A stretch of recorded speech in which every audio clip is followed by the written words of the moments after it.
And I'd like you to take moving out of the semi-supine into a simple reclining twist, any reclining twist that you want to do for the next minute. So a whole variation of reclining twists, just choose any one you want to do. Arms extended out to the side, at the height of the shoulders, legs together or legs slightly apart.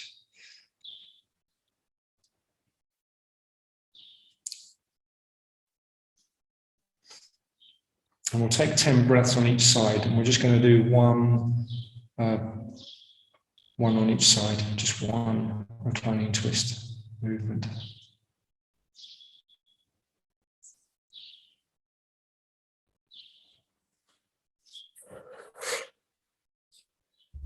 Taking our awareness into the sensory base of our body as we start our posture work.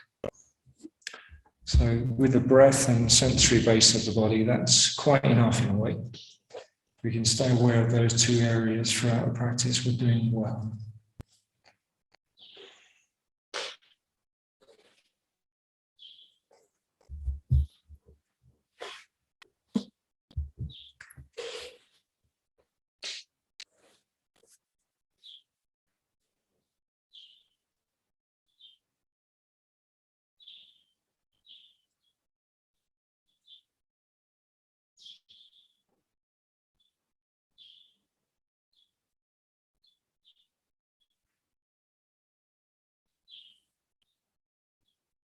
Changing to the other side now.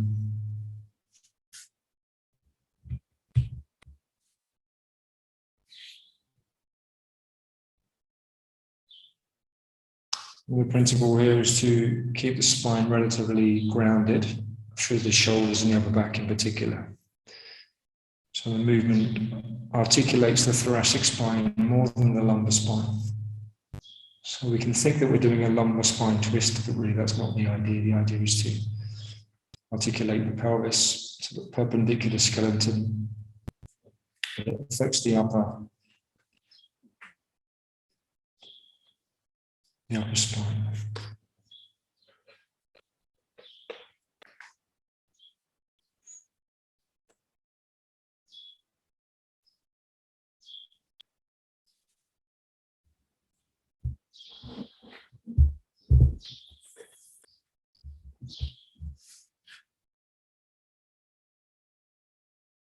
Grounding and clearing the mind so that we become more aware of the breath and the sensations of the body.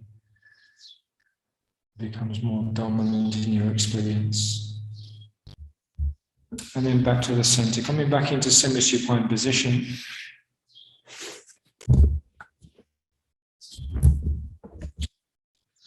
Bringing the hands around the back of the right thigh and extending the right leg to the vertical.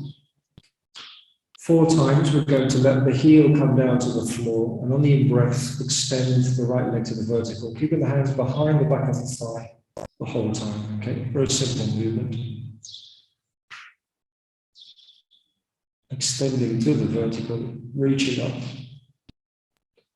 So as you extend on the last part, really engage the thigh so that you actually are straightening the leg. Okay? You should be able to manage that easily.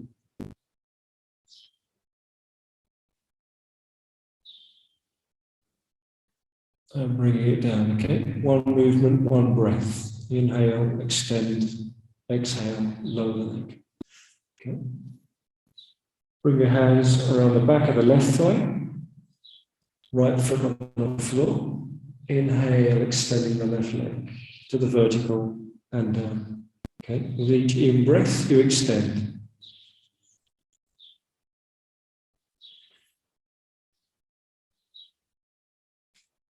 Projecting through the ball of the foot more than the heel.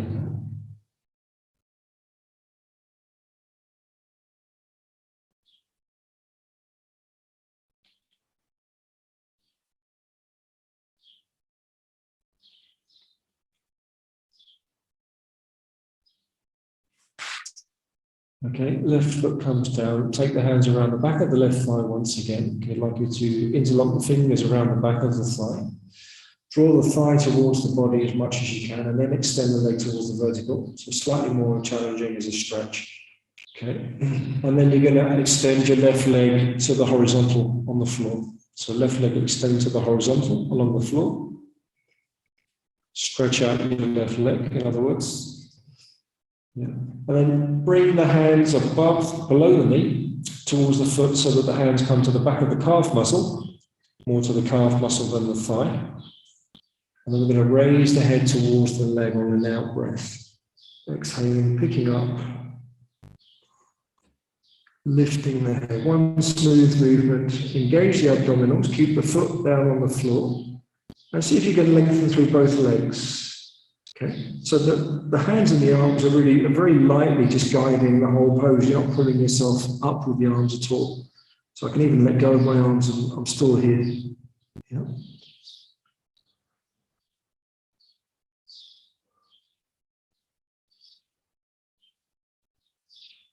And release down, bending the knee, right foot onto the floor. Okay, bring the hands around the back of the left thigh and bring the left leg to the vertical. And then we're going to bring the right leg to the horizontal, slide the hands onto the calf, and in the exhale, lifting the trunk.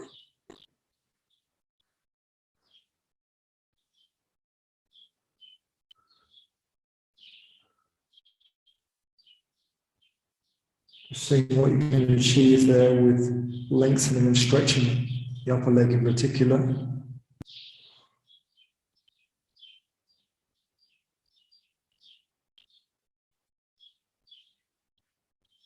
And release down.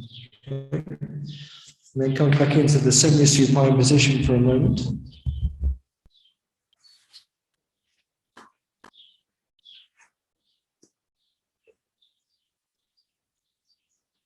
Okay, we're going to bring the right ankle onto the left knee. Okay, so thread the needle point.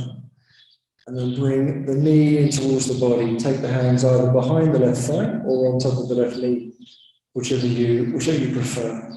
Yeah. And then keeping the spine long, head resting on the floor, pelvis down, easing the leg towards you so that you feel that obvious stretching in the back of the buttock, and more like in the middle of the buttock. So just look for that and find your edge in the practice. So just find out where you can come to, holding there and breathing. And then you might find after a few seconds you can draw the leg in a little bit more. Okay.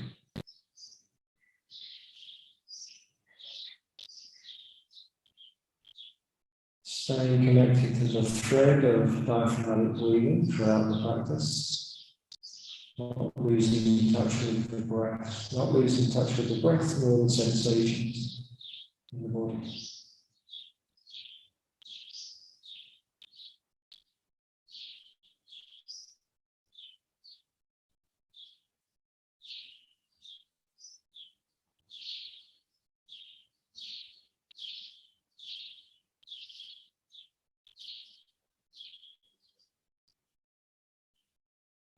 And releasing the leg down, we're going to swap over to the other side. One smooth transition without hesitation.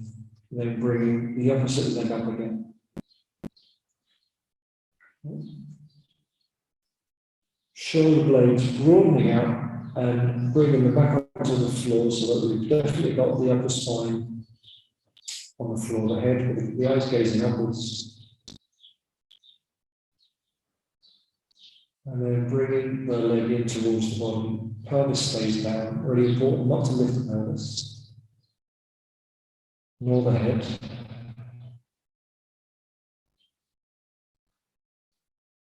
And just wait for the body to give you a little bit more opening in the hip. So this can take a while with this kind of practice, this kind of pose, sometimes 15 breaths. And even then, the body is just beginning to release from the muscles and the fascia. So if we really want to focus our practice on what we talk about, stretching, which is different from flexibility, by the way, we need to give it time. Right? It needs to be a time process. That's why we do the other type of practice, which is much more based in the yin tradition.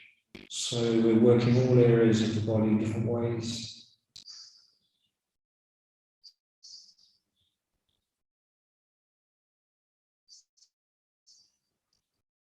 Alright, I'm going to release that leg down. Extending the legs, both of them now, out onto the floor. I'd like you to bring your hands around the back of your head with the fingers interlocked so the palms rest underneath the occipital ridge of the skull. Elbows back on the floor. Okay. So the hands come behind, elbows back on the floor, so the chest is open. And then you're going to walk your feet out towards the right side. So we're going to practice this, sometimes we call it the banana pose. So walking the heels out towards the right side, first of all. Okay, and think of the whole body as existing between two planes. So the back and the front. You don't want to move out of those planes. You've got the floor behind you, and imagine you've got another floor on top of the body, as it were, or a plane of glass. Okay, so everything happens within those two planes. And then you're going to slide your right elbow and the trunk of the body towards the right side, looking upwards. Okay, finding your edge in the pose, finding where you can maximize the stretch, but don't go beyond that. Okay, if you've got low back issues, definitely don't go even to your limit here, just stay within the limit.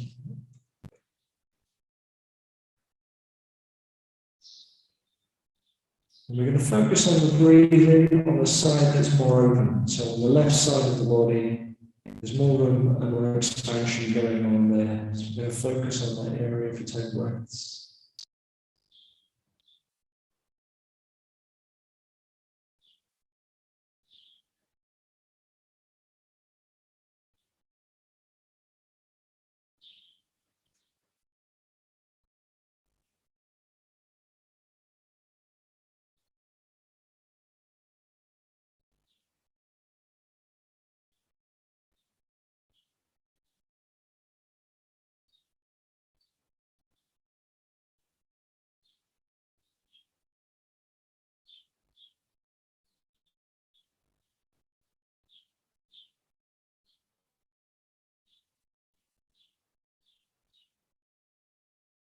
And then we're going to move the practice to the other side. One movement into a transition to the other side.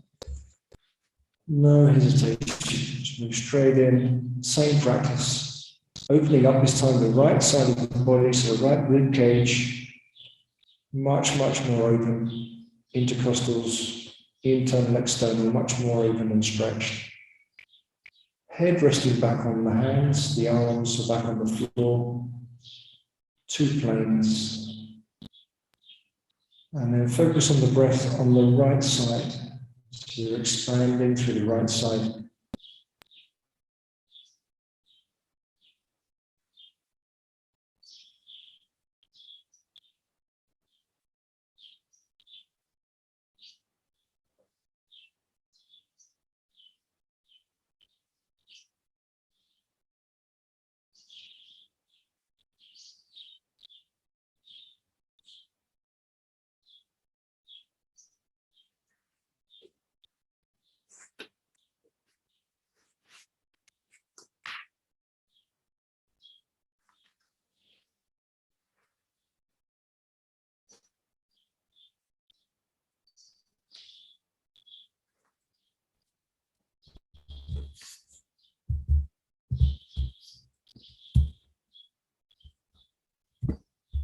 And then bring yourself back into the center now, so everything is in line, in a straight line on the floor. Just pause there for a moment, taking the hands away from behind the back of the head, of course.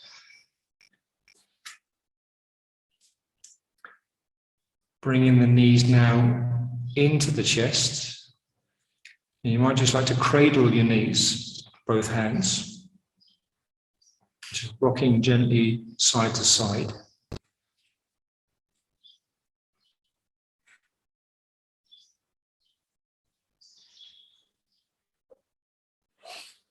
And then we're going to roll over to the right side, and from the right side we're going to come all the way around onto the all fours position. From all fours position we're going to come straight into downward facing dog position.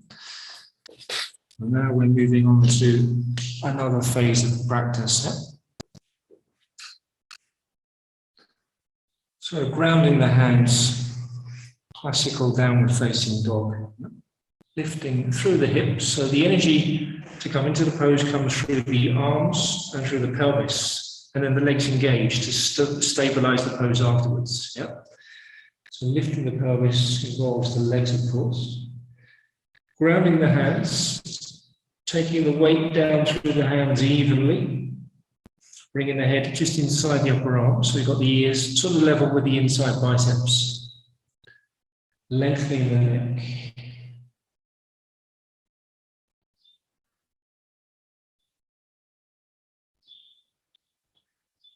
The base of the belly drawing back in towards the kidneys slightly. Tailbone tucking up slightly. Inside legs are engaged. But we're aware of the whole body. So although we're focusing on certain areas, we're encompassing in our awareness the whole body because everything is involved at the end of the day.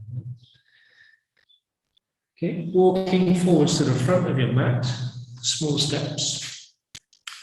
Okay, so stepping forward, my head's going to disappear as I stand up now, but you know what I'm doing. I'm going to talk you through sun salutation. Bending the knees really deeply, lengthen the spine really long.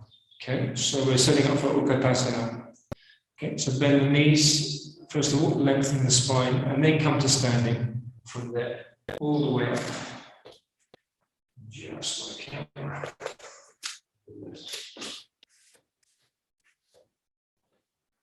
From here, looking forwards, grounding the attention in the feet, both feet together. So we're going to close the space between the feet here. On the in-breath, floating the arms upwards towards the sky, one smooth movement. On the out-breath, folding forwards, one smooth movement, hands all the way down. Step your right foot back, left foot forwards, coming into the up lunge. So taking the chin forwards, looking up with the gaze.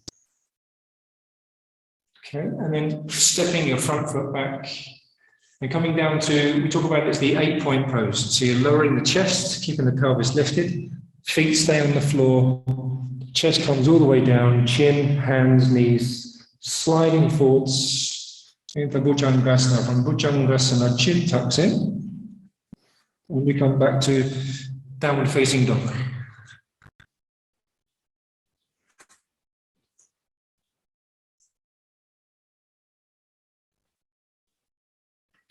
Breathing smoothly through the pose. So always trying to encourage coming back to the breath in a smooth way, smooth, steady breath. Grounding the hands, grounding the feet. A lot of awareness in the hands and the feet in these postures.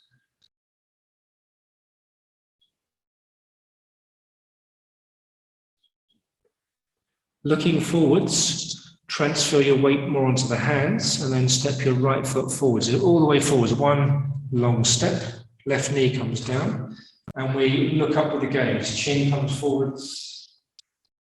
Okay. To the spine, thoracic spine in particular, comes forwards towards the heart lifts, and the gaze goes up. Okay, tucking your back toe under, lift your back foot and step your back foot forwards. One movement. Exhaling, folding into the legs. Inhale, come back to standing position. One smooth movement. Bend the knees deeply. Lengthen the spine and come to standing all the way up. And then folding forwards again. One long movement all the way down. Okay, left foot goes back, right foot forwards. Once again, coming into the lunge, one movement, gazing up. Stepping the front foot back. Come through 8-point pose to Bodhiyoga-26, one smooth movement. Keeping the elbows in, shoulder blades down, lifting the head, looking forwards. So make that a really complete movement, okay? And then tuck the chin into the top of the chest, hands underneath the shoulders, lifting up the pelvis. We'll make our transition into downward facing dog again. We're going to hold the pose for 10 breaths.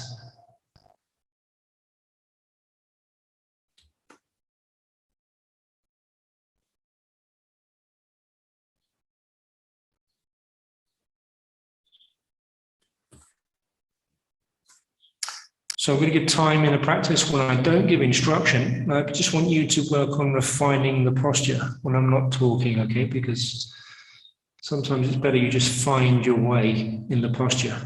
Yeah, you're not complete beginners. So to look at ways of taking the attention into the posture and refining the pose more.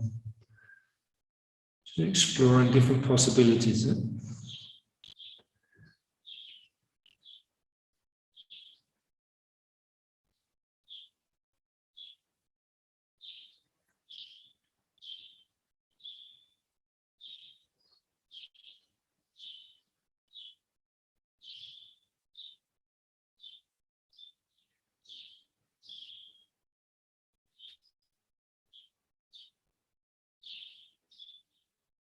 Now transfer the weight on the hands furthermore.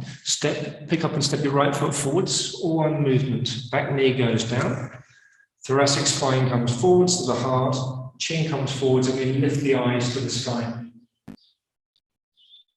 Yeah. Stepping the back foot forwards. So don't forget to look up on the lunge. Right? And then you're going to step the back foot forwards. Folding into the legs, full exhalation. Complete the breath, bend your knees deeply, lengthen your spine, and come back up to standing position. One movement. Okay, exhaling, folding forwards once again. This time the right foot comes back again. And you go through this a bit more continuously without stopping now. Front foot comes back. Smooth movement from 8-point pose to Bhujangasana. Through Bhujangasana, looking up again. Exhaling, tucking the chin in, returning to downward facing dog.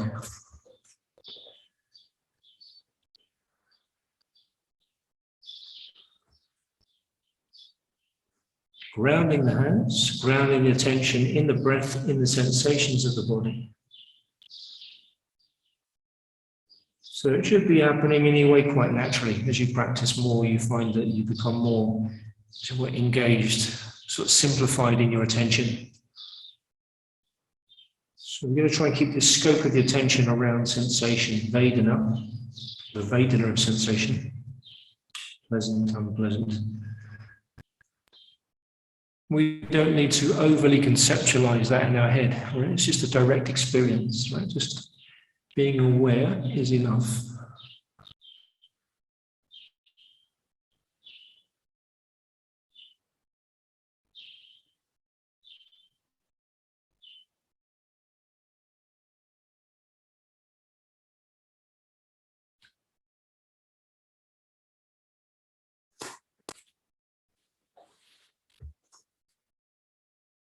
Okay, shifting the weight into the hands, step your left foot forwards, lunge, turning the gaze up to the sky.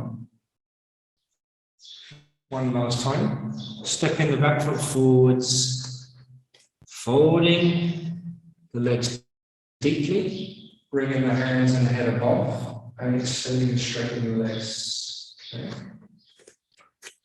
From here, you're going to come down to what looks like Utkatasana. So bending the knees, keeping the front pelvis lifted in. Reach up through your right arm, and on your exhale, you're going to hook your right elbow as much as you can over the outside of the left knee. Okay. The right elbow comes towards the outside of the left knee as much as possible. Join the palms of the hands together, fingers spreading out, left elbow looking up towards the sky. Okay. Now imagine your thumbs drawing in towards the sternum. So the thumbs coming in towards the heart center. Keep your attention in your legs because otherwise the whole pose falls to pieces. Lengthening the spine as much as you can. Turning the gaze upwards if you can.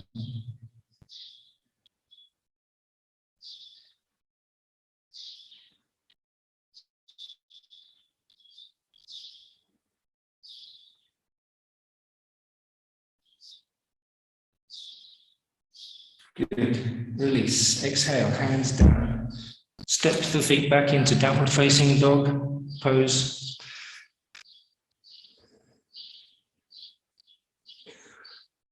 So we come smoothly, but fairly quickly out of the pose, into one pose, into another. Look forwards, walking forwards again. Bending the knees deeply, lifting the head and shoulders and hands above, straighten the legs. Bending the knees again, lifting up the left arm. On the exhale, rotating towards the right side, left elbow hooks over the right knee, join the palms together. Okay. Just re-clarify the lengthening of the spine as much as you can. And then slowly begin to rotate the head and the gaze upwards if you can.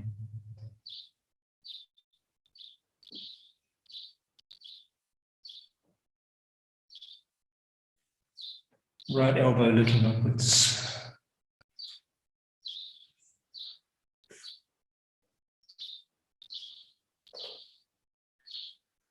Don't forget to breathe. So stay aware of the breath. It's more challenging to breathe fluidly in this pose, poses like this.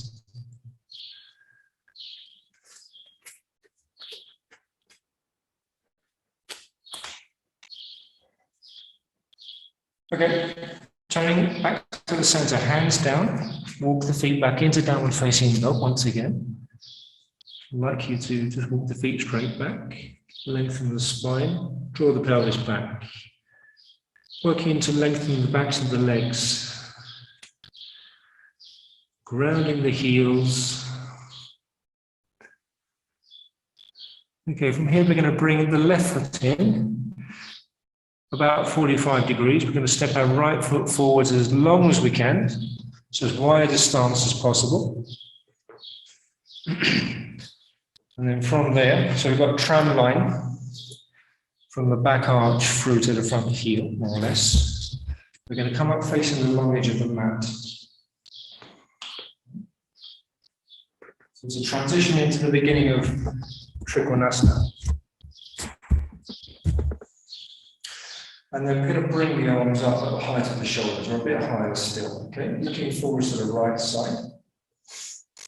So set your gaze out towards the right hand into the distance. But keep your awareness close into the body. So gaze out, but awareness is into the body. Okay, we're going to extend smoothly out to the right side. So really think about grounding your back leg. Okay, extending out to the right side, lengthening through the trunk, keeping the trunk one plane, hand down onto the right shin, or if you're a bit more practiced, take the hand down onto the floor, it's up to you. And then we're going to reach up, so we're going to not lose anything by dropping down too much here. So try and keep a sense of lifting through the floor, through the pose. So there's an upward moving energy through the body, as it were, something that you can feel. Gazing out to the side, gazing to the floor, or upwards. Depends on what you're able to do comfortably in terms of the neck.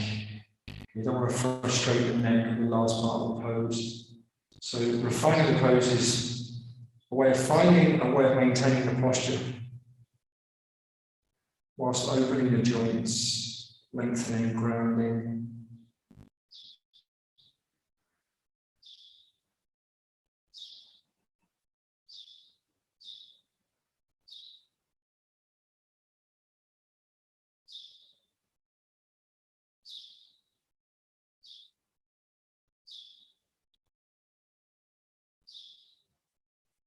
Okay, bending the right knee slightly on an in-breath. We're going to pick ourselves back up again. We're going to turn the right foot in and the left foot out. So we're making our transition this way. Extending out towards the left side. Okay. So you feel that movement of the relationship between the hip and the pelvis, top of the thigh bone and the pelvis hip, where the hip moves over the top of the thigh bone. Okay. Thigh bone stays stable. Sliding the hand down onto the left shin, reach up through the right arm. Keep the awareness in the periphery of the body, the hands and feet. So there's a sense of connection through the pose from the outer part of the body back towards the center.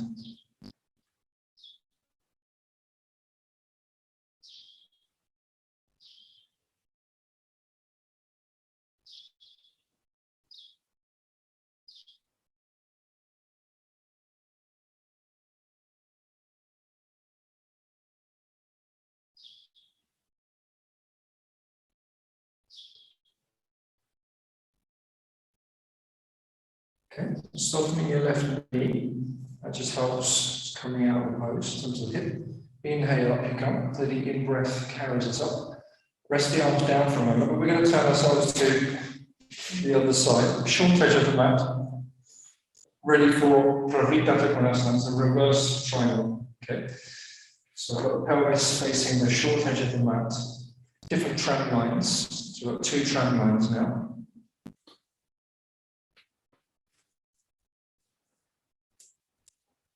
So you might have wanted to use the block for this pose, but we're not going to use block. We haven't got one, we'll just use our leg. So first of all, pressing down through the feet to get a good sense of rounding the pose through the base of the legs and the feet. Okay, extending vertically through the left arm. On the out breath, as you extend forwards, you're already rotating towards the right side. So you're rotating to the right side, bring the right hand down, left hand down on the right shin. Okay, and re-clarify the length in your spine, first of all. So get a sense of lengthening the spine. And then if you want, you can start to rotate more to the right side and raise the right arm, or not. You can keep the right arm, right hand almost on the pelvis if you like.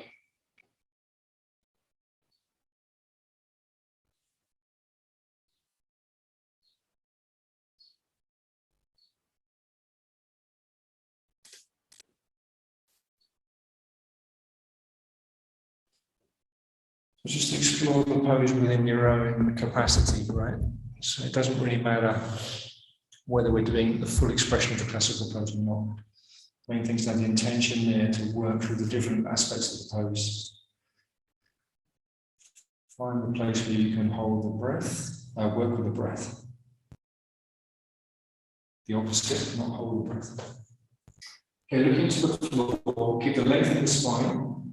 Soften the front knee a little bit. On the in-breath, you're going to reverse out of the posture. Left arm comes up. Turning to the other side, one smooth transition. Okay?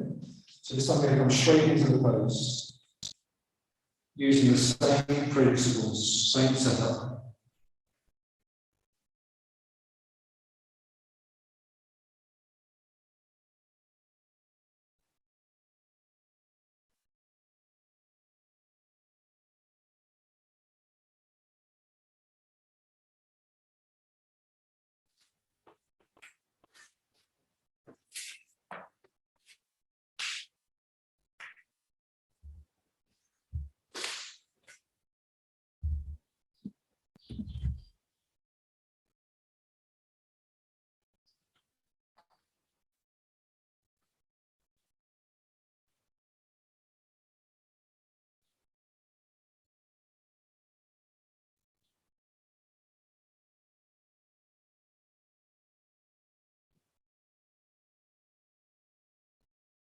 Okay, I'd like you to come up again now, paying attention to how you come out of the posture as well. Keep your legs firm as you come back up. Turning to face the other side of the mat again, step the left foot forwards. Interlock the fingers and extend the hands above, okay? Above the head. Then reach over to the balls of the feet. Pressing through the balls of the feet, extending as high as we can. Keep on extending through the body, but then lower the heels down towards the floor, and then from the pelvis forwards, taking the hands underneath the feet. Okay, so we take the palms of the hands or the fingers just beneath the feet. You can, of course, keep your knees soft here. You don't have to straighten the legs, but try to work on keeping the spine long. Okay, so we have the spine a bit more active. So broadening through the kidneys, sternum lengthening away from the navel, and then release the head down. See if you can then bring the pelvis up. Maybe you can lengthen the legs a little bit more, maybe not. At least the intention is there to try and lengthen. Seeing if you can broaden through the back of the pelvis as well. This always helps a little bit. So play with that and see whether it works for you. Broadening the pelvis, does it help you to lengthen the legs?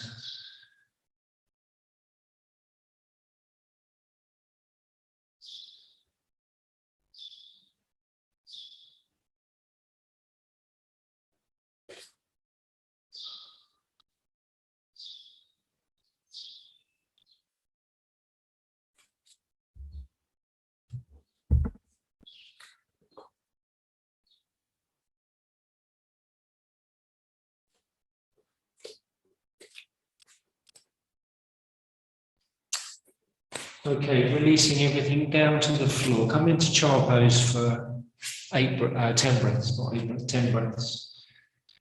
Okay, head down. Any version of the pose you want to do is fine.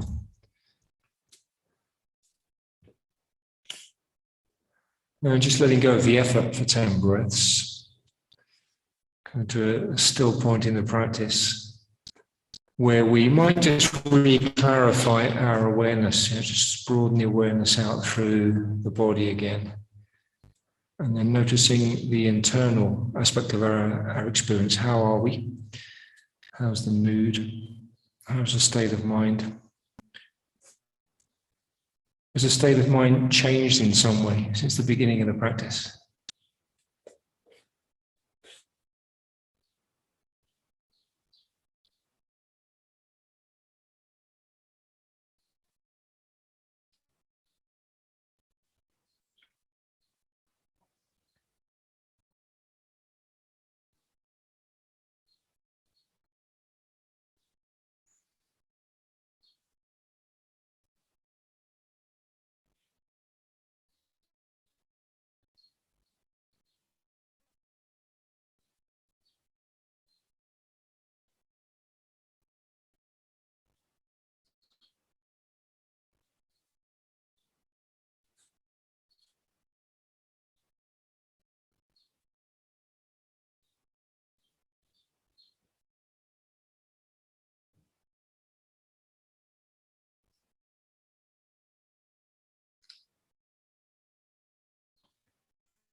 Okay, we were going to practice Utthita Hasta Panagustasana, but we're not going to do that. We're just going to come straight into the warrior sequence now.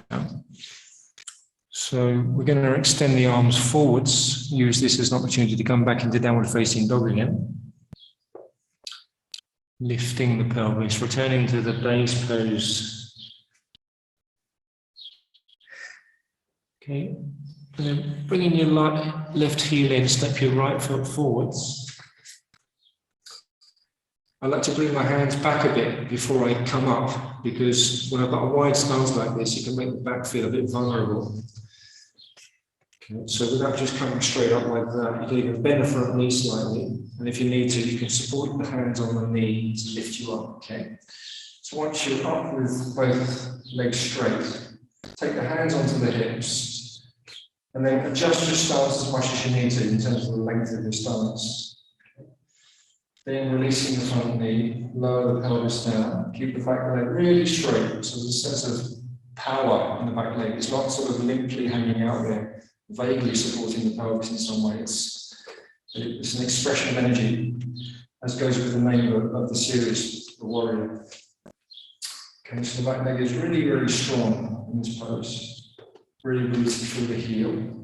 And then we're going to bring the arms to the inverted cactus or goalpost position to start with, because that's like that. Okay. Everything facing forwards, heart, pelvis, head, gaze. Resting the gaze on one point in front of you.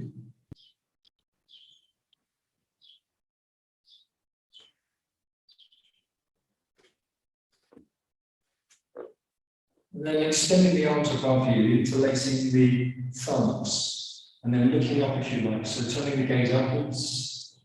Maybe you can lower the pelvis a bit more, maybe not. Just experiment with your own capacity there. Reaching up and back slightly.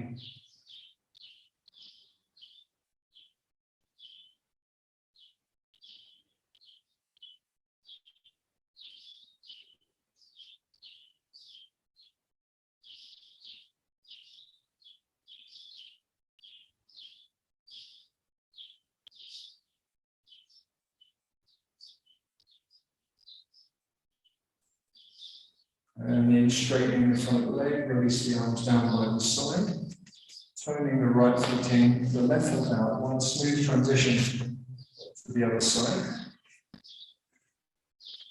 Okay, hands on the hips again, releasing the left knee, keeping the right leg firm all the way down to the heel. Okay, so that line of energy from the heel to the pelvis is really important for this pose. Inverted goalpost position. Broad through the heart center. So laterally broadening through the body, so through the shoulders to the elbows. And then towards the vertical if you want. So that's optional. Taking the hands up, one front on top of the other. Turning the gaze upwards.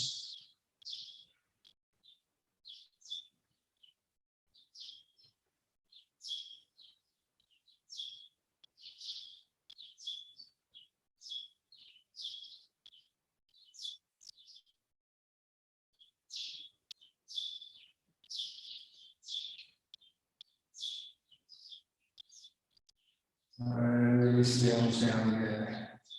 And then turning to the long edge of the mat. Resting the arms on the legs for a minute, hands in the legs. We're going to bring the right foot out, turn the left foot in, ready for warrior two. We'll start off with the left hand resting on the hip. This is a way of entering into the pose. It's a variation on the theme. Okay, and then we'll let the right knee bend. Right knee rides towards and over the top of the right ankle. Okay, and I'm going to just check that my pelvis here is sort of comfortable. So I don't want the back hip sort of sinking in and forwards because that just creates unnecessary tension in the pelvis. So I want to keep the pelvis back in, hip back in. Okay, the body's in one plane here through the body. Extending the arms up to the height of the shoulders, looking forwards. Okay, and then if I want, I can refine the pose more, which usually means lowering the pelvis further. Okay, so you can only work within your limits as far as that's concerned. Looking forward, resting the gaze outwards, so the gaze goes out to the right.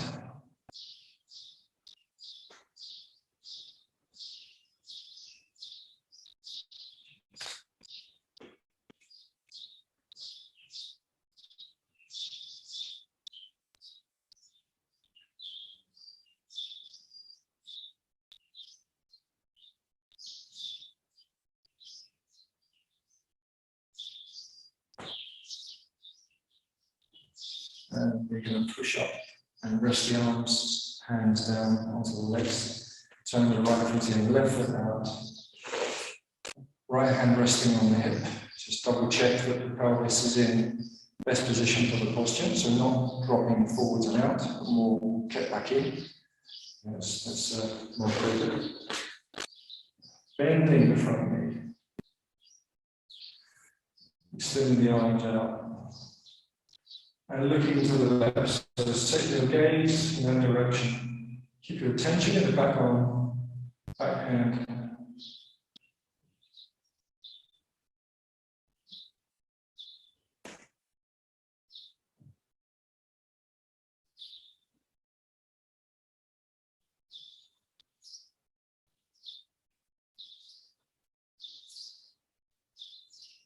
Looking for a sense of what feels like balance to you in the posture. So what does balance feel like in terms of the way you're working?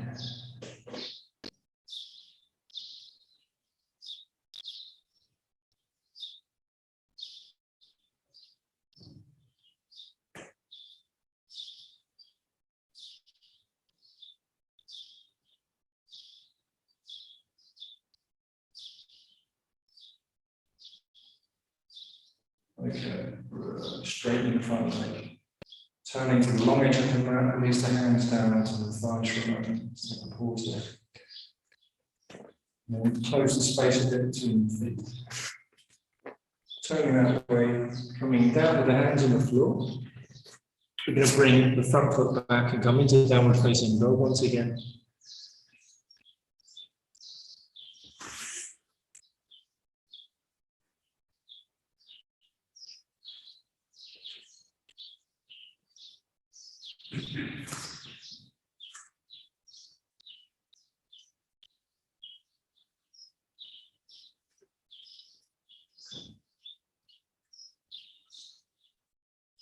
So we're going to attempt to do the warrior three, see how that goes, because maybe we haven't got blocks handy. So picking up and stepping the right foot forwards, we'll come into it this way.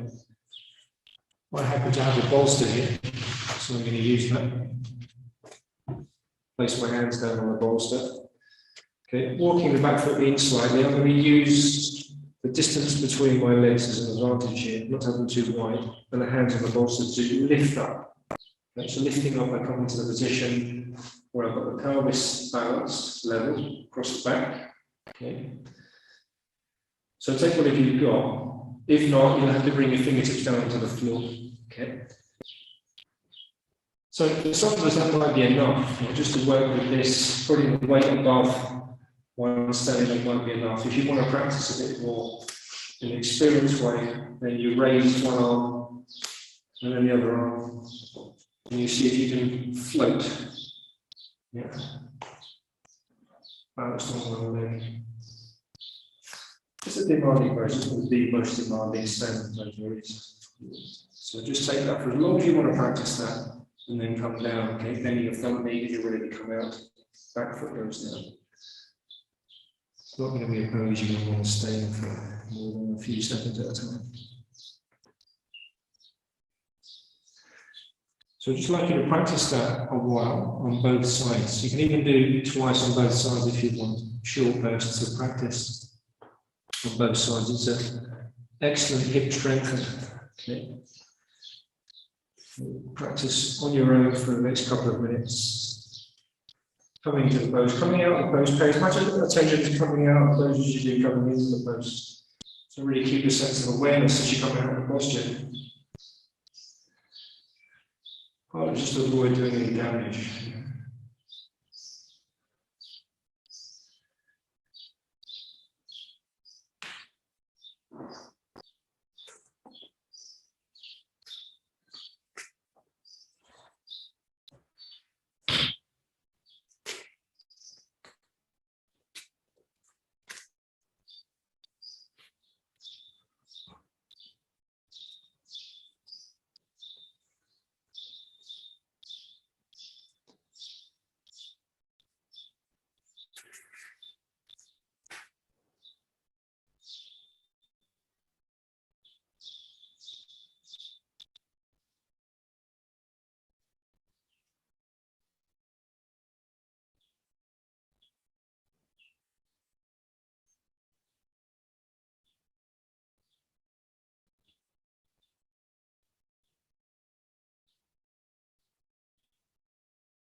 Okay.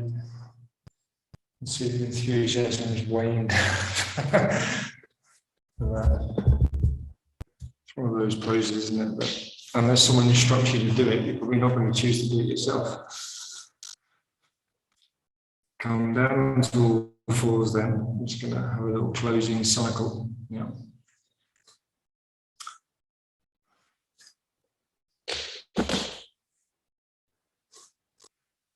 So first of all, just practicing cat-cow, very simple spinal mobilization. We'll do this 5 times. So drawing the belly in and up. Head comes down and under, as you know. And then we reverse the shape of the spine. So we draw the pelvis upwards, tailbone upwards, gaze goes up to the sky. And we'll just repeat this movement. So we're doing a full flexion, full extension of the spine, effectively.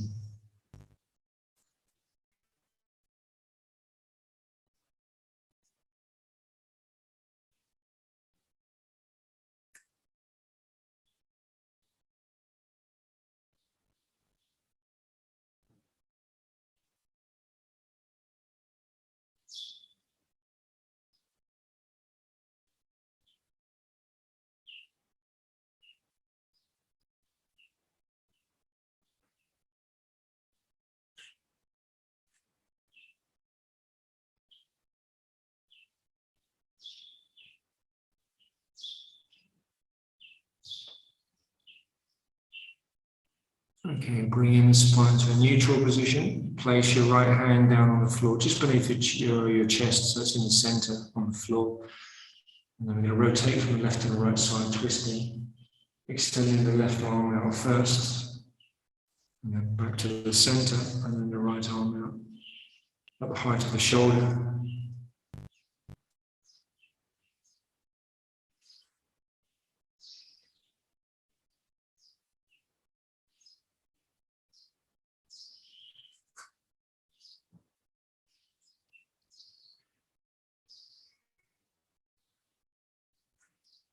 We'll do this 3 times, moving on each side, and then the 4th time we will rest in the pose. Okay, so we'll come to resting the hand onto the pelvis. Not so much resting as more just a passive holding of the pose.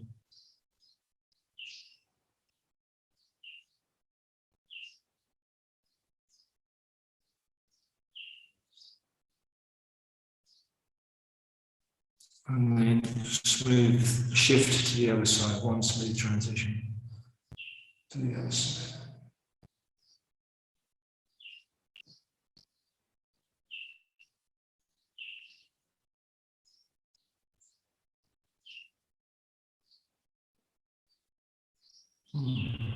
Very good. Okay, I'd like you to come into the supine position. Take the knees into the hands. Practice Apanasana.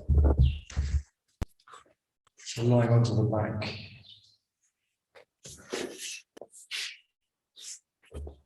Hands and knees.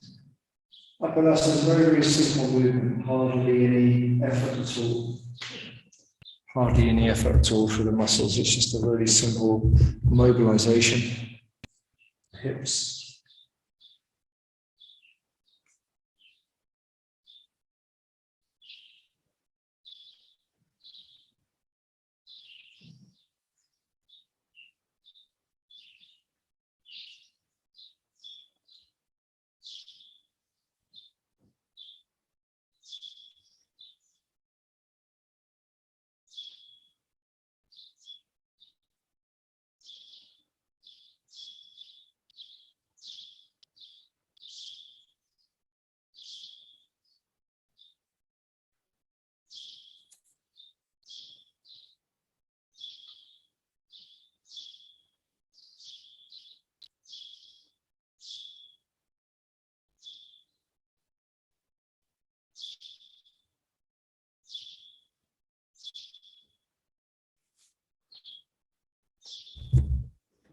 Okay, and then to finish off where we started, I'd like you to practice a reclining twist, any reclining twist that you want to do. And this time we're going to rest in the reclining twist, so we'll make it more passive, more resting. Once you come into the posture, just let go through the muscles.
Okay, change into the other side if you haven't already.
And now to finish off, take any movement you want to take that's reclining on your back.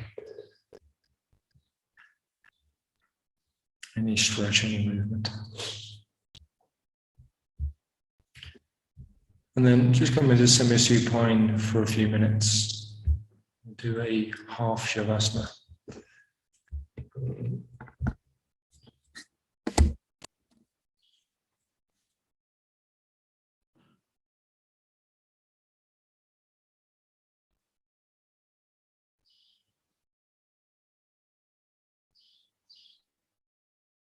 We'll just note how our experience is unfolding now, how that might have changed in the course of the practice.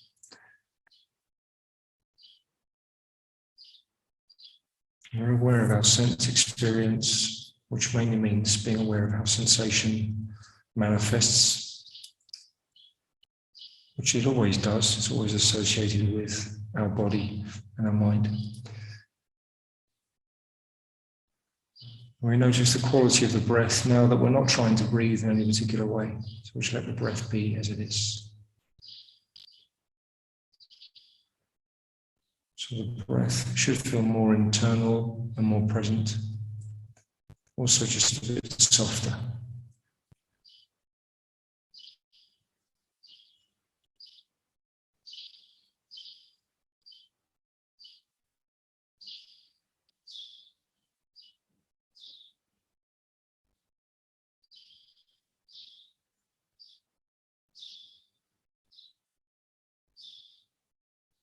And we just notice the general sort of texture of our mind, atmosphere.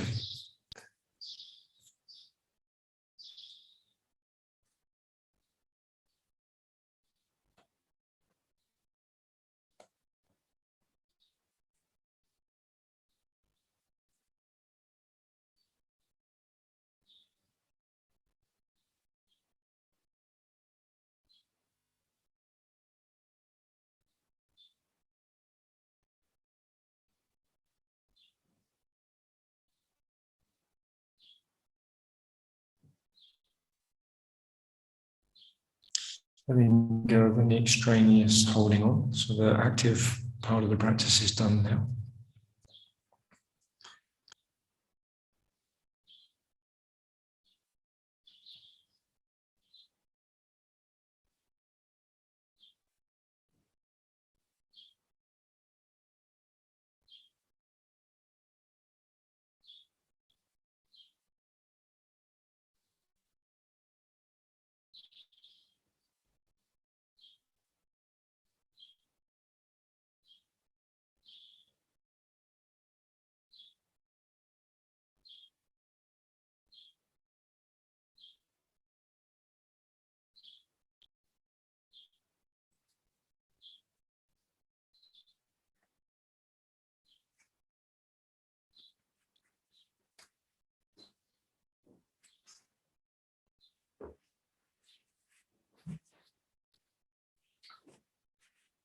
So I'd like us to just take this, continue this, but in a sitting posture now. I mean, if you're really resistant to doing that, you please stay where you are.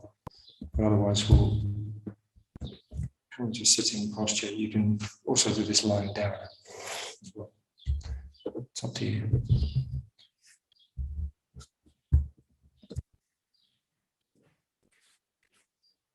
So in the Satipatthana practice, there's usually a structure, and then there's the end of the practice where there is no structure. So we've paid attention to the certain aspects of our experience, but then there's an open space where we're observant to our experiences as it manifests, without trying to necessarily focus on any one particular aspect of it. Okay. So for the next, 10 minutes or so, we're just going to sit with an open awareness of our experience. There should be enough sensitivity to the body and its sensations.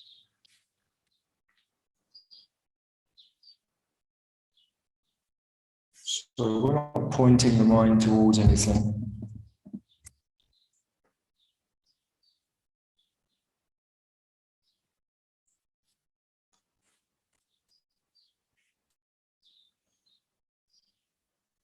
And if all seems to be lost with that kind of practice, then you can always come back to some basic element of the breath.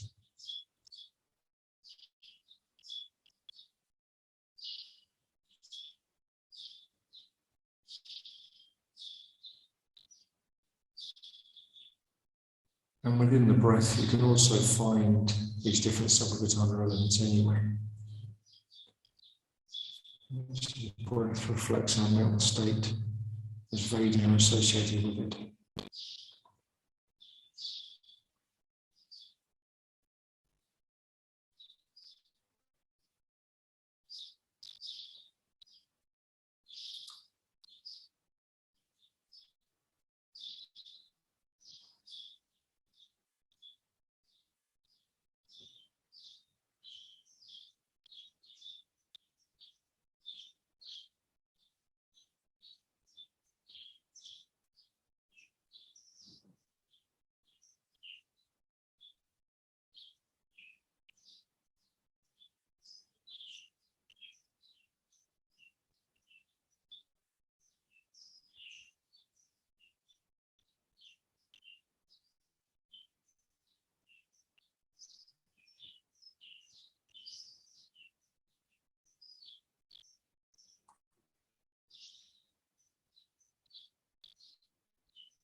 Okay, please feel free to carry on practicing like this or just end your practice when you like.